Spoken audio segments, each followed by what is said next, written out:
Hello বন্ধুরা, আজ আমি পাবদা মাছের কষা ঝোল রান্না করব, দেখতে থাকুন। এর জন্য মশলা রেডি করে নিয়েছি, পেঁয়াজ কুড়িয়ে নিয়েছি, হলুদ লবণ দিয়ে মাছগুলি মেখে রাখবো। মাছগুলি ভাজবো না,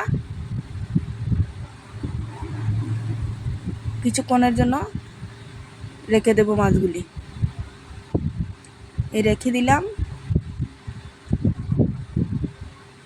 কড়াইতে সরিষা তেল দিয়ে দিলাম।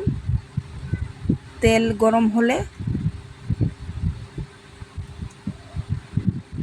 কোরানো পেঁয়াজগুলি দিয়ে দিলাম।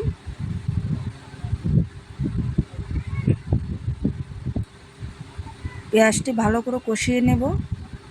এই যে কষিয়ে গেল,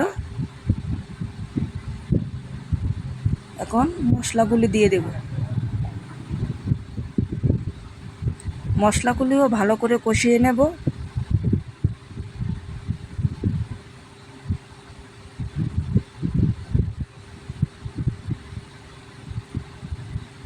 কষানো প্রায় হয়েই গেল। এই যে এখন পরিমাণ মতো জল দিয়ে দিব।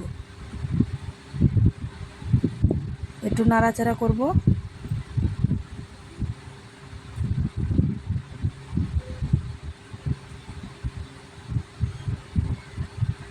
পরিমাণ মতো লবণ দিয়ে দিলাম।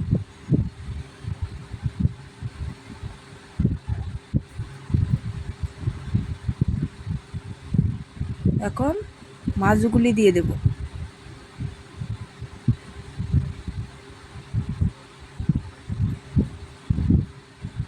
মাছ দেওয়ার সাথে সাথে একটু নাড়াচাড়া করলাম। এখনও প্রায় হয়েই গেল আমার পাবদা মাছের কষার ঝোল।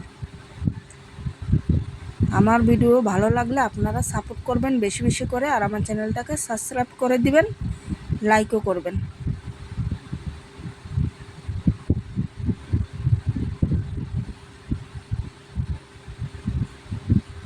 দেখুন কত সুন্দর পাবদা মাছের কষা ঝোল হয়ে গেল।